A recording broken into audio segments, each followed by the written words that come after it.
G'day everyone, Uncle Jojo, great to see you. Today we've got a massive day ahead of us. We've got a big concrete pour. We finished all the plastic, we put all of our steel work in, we've got the hydronic going inside the slab, so it's an in-slab hydronic heating system. I'll explain that in more detail later on.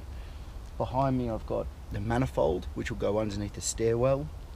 Hydronic pipe work all through, woven through all of the Rio, so everything's fixed into place, everything's been pressure tested, we know it's all going to be AO, smack okay.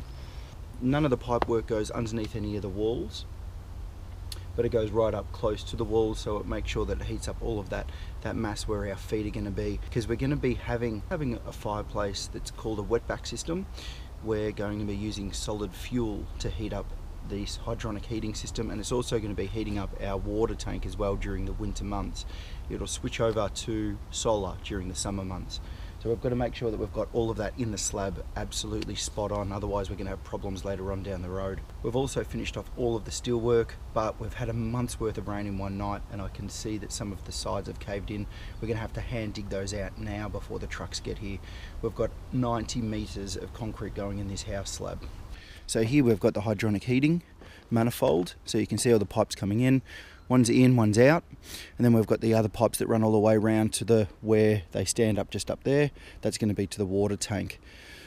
Here you can see all of the hydronic hose woven around all of the steelwork, all of our Rio. Everything's plasticed up, and we're ready to rock and roll with our slab today. Here you can see we've got the hydronic heating pipework all laid out, and the steelwork's everywhere. We've double layered the steelwork where we need to between all of the trench work.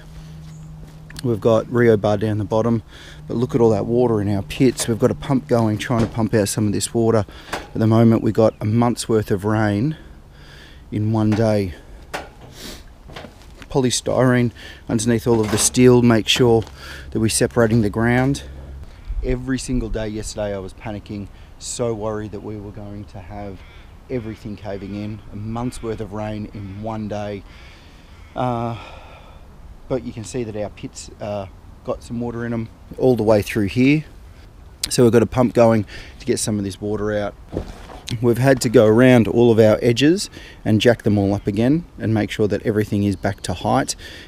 Just over the weight of this steel that gets wired up to hold up these edges, some of it's actually pulled our formwork down.